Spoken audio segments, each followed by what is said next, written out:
guys! So I have another video for you today. I almost lost words there. So today I'm going to be filming the Perfect Palette tag. A couple of weeks ago I put up the Perfect Palette 2 tag, and I did get a couple of people saying that they wanted to see the original tag as well, just because I've never actually done it before. So here I am to finally do that for you. So if you haven't seen the original video, I will leave it linked off down below, as well as in a card up in the corner. So check that out after you watch this video if you want to see it. First questioning is best packaging. I kind of had a hard time picking this one, but after much deliberation, I've decided to go with a palette that I'm sorry you can't get anymore, except maybe on like Amazon or something. But for best packaging, I'm picking the Sugar Pop palette from Too Faced. I do think that these palettes, just in general, the Too Faced palettes are very well packaged. They're in very nice thin metal containers, so it's gonna like be protected and everything. I love that they are magnetized.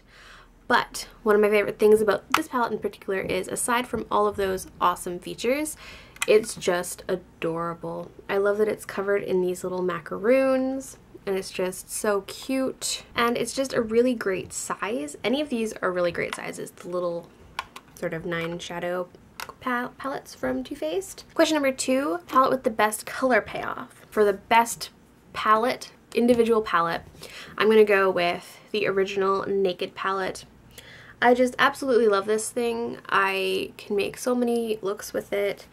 I never struggle to find a new way to use it. It's just such a beautiful palette. It's got such great colors, and the pigmentation is just amazing. Sorry if I'm looking at the mirror behind the camera and not the actual camera. I'm trying, but I'm kind of distracted today. These are absolutely gorgeous, and these I'm gonna say are the best color payoff. Then for question number 3, which is what is your most versatile palette, I'm gonna have to go with the same thing. The Urban Decay Naked palette is just my baby. If I could only have one palette for my entire life, it would be this one, and I think I would be perfectly happy with it. It has warms, it has cools, it has mattes. It's got rosy colors, it's got neutrally light shades, it's got golds, and I just love this palette so much. I'm gonna stop ranting about it. You already know I love this palette. Question number 4, what is your best palette for traveling? So for this one, I've gone with the Naked Basics, which I'm sure you saw coming because I rant and rave about this little thing too. But it's so small. Like, you could easily fit this in your purse if you had to. It's tiny.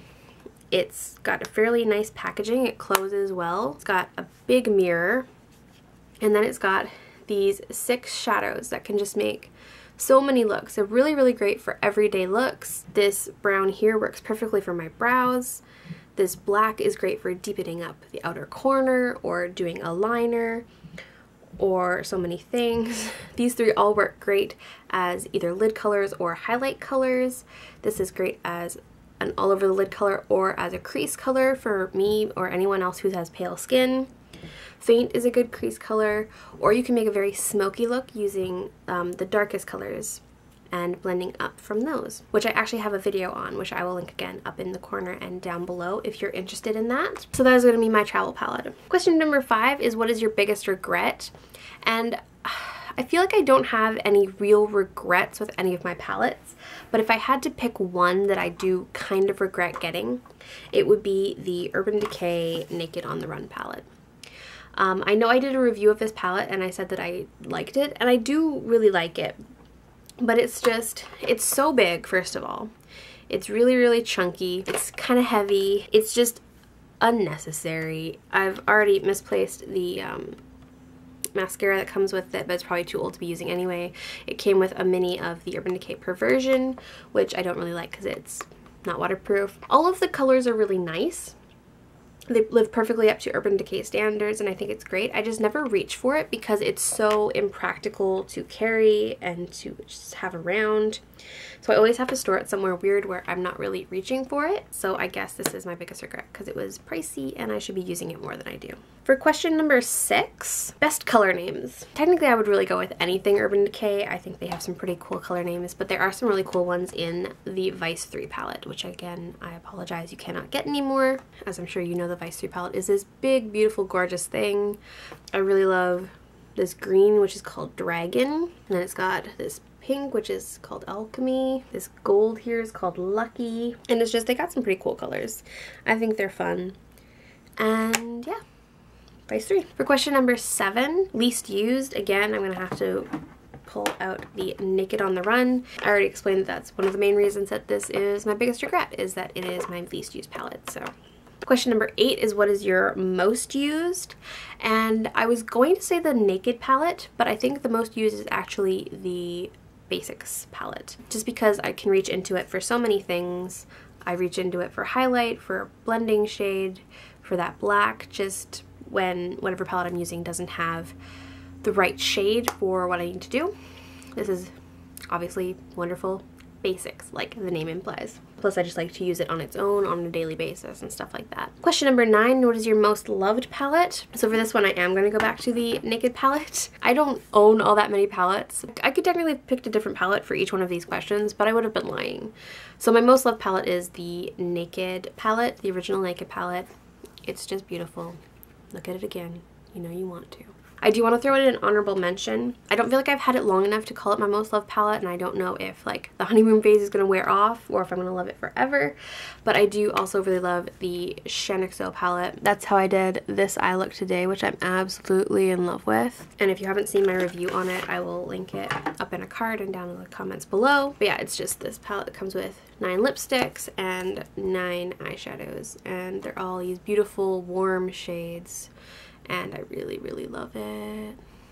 And then finally, what is your desert island palette? And as everyone points out, you wouldn't take a palette to a desert island, but this is just a fun question, okay? So if I had to pick my one desert island palette, I would probably choose the Naked Basics, just because it's the easiest and the fastest and the most usable. However, that being said, I do want to point out that if you're on a desert island anyway, you may as well bring something fun, like the Vice palette, because, you know, it does have those neutrals. You can do an easy, simple look, or you can spend some of that time that you're going to be wasting away dyeing on this island anyway and play with some of those fun colors that you never play with because you just don't have time. So more practically, I would choose this one. Just for fun, I would choose this one. So there you go. I've cheated. I have used multiples of the same palette for multiple questions, but that is my perfect palette tag. Let me know in the comments down below if you've ever done this video or if you do it now. I tag everyone who's watching this video to do this tag if you're interested in it, and like I said, do let me know down in the comments so I can go and watch your video as well. Don't forget to give this video a thumbs up if you enjoy tag videos, and subscribe to see more from me, and I will see you in my next video. Bye guys! I'm going to be reviewing a couple more Essence products, and today I wanted to talk about the foundation I was sent and the concealers. I'm not going to be showing you all of the colors just because I've only been testing out the colors that work for me, but what I have is the Essence